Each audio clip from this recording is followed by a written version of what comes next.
교만하지 말아야 된다. 교만하지 말아야 된다. 우리가 다 아는 말이에요. 근데 문제는요. 나의 교만은 잘 모른다는 거예요. 다른 사람의 교만은 잘 보이는데 내가 교만한 것은 느껴지지 않고 잘 안 보여요. 그런데 나의 교만함을 알 수 있는 한 가지 길이 있습니다. 하나님을 아는 것입니다. 하나님과 친밀하고 하나님의 말씀을 가까이 하면 내 교만함을 알 수가 있습니다.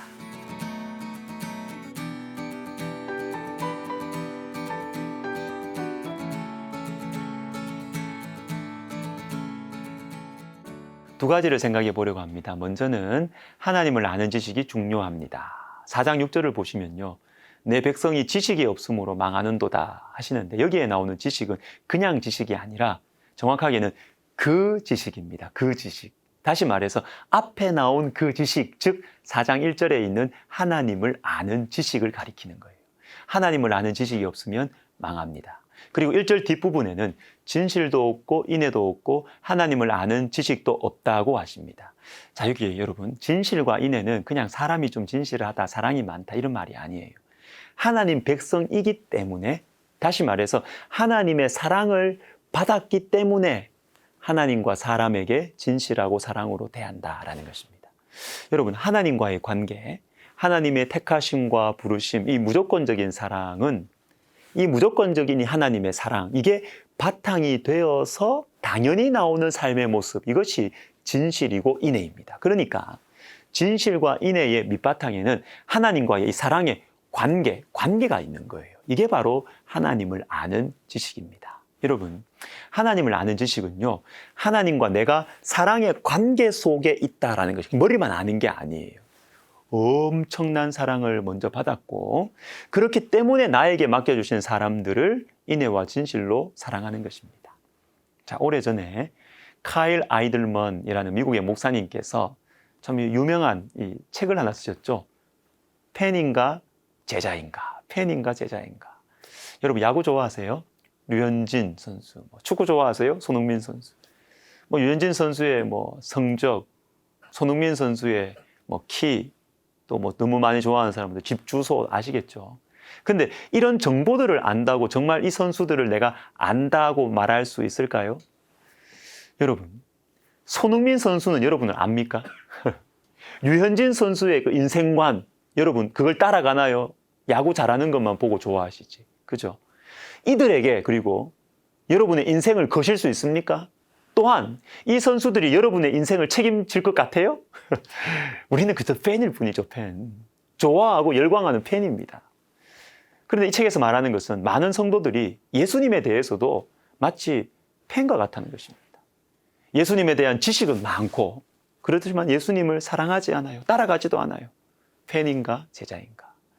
여러분, 하나님을 아는 지식이라는 것은 하나님과의 사랑의 관계입니다. 하나님께서 나를 사랑하시고 십자가의 생명을 주시기까지 사랑하시고 그 사랑에 감격하고 감사하여 이웃을 사랑하는 것, 이것이 하나님을 아는 지식입니다.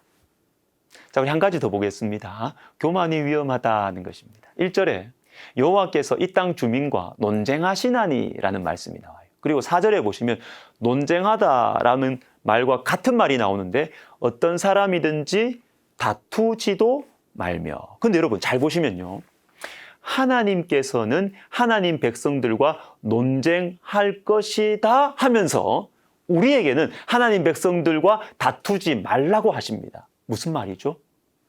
하나님께서 직접 싸우시겠다. 직접 싸우시겠다. 무서운 말씀이에요.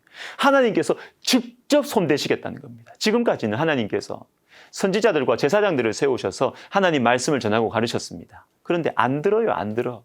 어떤 사람들에게 권위를 주시고 세우셔서 하나님 말씀을 가르쳤는데 안 들어요. 4절을 다시 읽어드리겠습니다.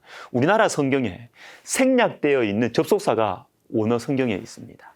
그러나 어떤 사람이든지 다투지도 말며 책망하지도 말라. 생략되어 있는 접속사. 왜냐하면 내 백성들이 제사장과 다투는 자처럼 되었습니다. 이렇게 되는 것이죠. 하나님 백성들과 다투지 마라. 가만히 내버려둬라. 내가 손댈 거다. 왜냐하면 이들이 제사장과 다투었기 때문이다. 자, 여러분, 제사장과 다투었다. 자, 이것이 호세아 선지자 당시에 하나님 백성들의 영적인 상태였어요. 제사장과 다투는 것이 무엇이죠? 여기에 나오는 제사장은 하나님 말씀을 신실하게 전하는 제사장, 목회자를 의미합니다. 하나님께서 말씀하신 것을 가감없이 신실하게 전하는 사람들입니다. 호세아 당시 하나님 백성들은 이런 제사장과 싸웠어요. 듣기 싫으니까요.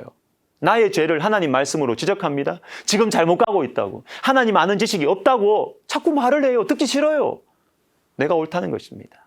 하나님 말씀보다 세상의 가치관, 내 인생관, 내 생각이 옳다는 것입니다. 그래서 제사장과 막 다퉜어요. 사랑하는 여러분, 제사장과 다투지 마십시오. 목회자에게 잘하라. 제가 이 말을 하려는 게 아닙니다. 하나님의 말씀 앞에 겸손하라는 것이에요. 하나님의 말씀보다 내 생각과 내 경험이 더 옳다고 생각하는 것, 이게 교만이고 이게 굉장히 위험합니다. 여러분, 말씀과 계속 싸우면요, 어떤 일이 생기느냐? 하나님이 우리와 직접 싸우러 나오실 수도 있습니다. 예레미야가 3장 64절 65절에 이런 말씀이 있습니다. 여호와여 주께서 그들의 손이 행한 대로 그들에게 보응하사 그들에게 거만한 마음을 주시고 그들에게 저주를 내리소서. 자, 하나님 백성들이, 여기 나오는 그들은 바벨론을 비롯한 원수들인데, 하나님 백성들이 이 원수들에게 하나님께서 보응하시기를, 하나님께서 저주하시기를 기도해요. 너무 힘드니까, 너무 괴로우니까. 그런데 하나님께서 이 원수들에게 저주하는 마음을 먼저 주시기를 그렇게 기도합니다. 그런데 여러분, 이 저주하는 마음 주시는데 그 이전에 저주하는 마음이 들어오는 통로가 있습니다. 뭐냐면 거만한 마음을 주시고 저주를 내리소서. 여러분, 거만한 마음은 하나님의 저주가 임하는 선행 조건이 돼요. 통로가 되는 것입니다. 여러분, 이 거만한 마음은 그냥 잘난 체 하는 정도가 아니에요. 거만한 마음, 교만한 마음을 계속 품고 있으면 하나님의 저주가 임합니다. 우리가 하나님의 말씀을 가까이 할 때 나의 교만을 알게 됩니다. 그리고 나의 교만을 싫어하게 돼요. 말씀을 가까이 하는 오늘 하루가 되시기를 바랍니다. 기도하겠습니다. 하나님 아버지, 저는 제가 얼마나 교만한지 모릅니다. 주변 사람들은 나보고 참 교만하다고 지금도 수군대고 있을 텐데 저 혼자 모릅니다.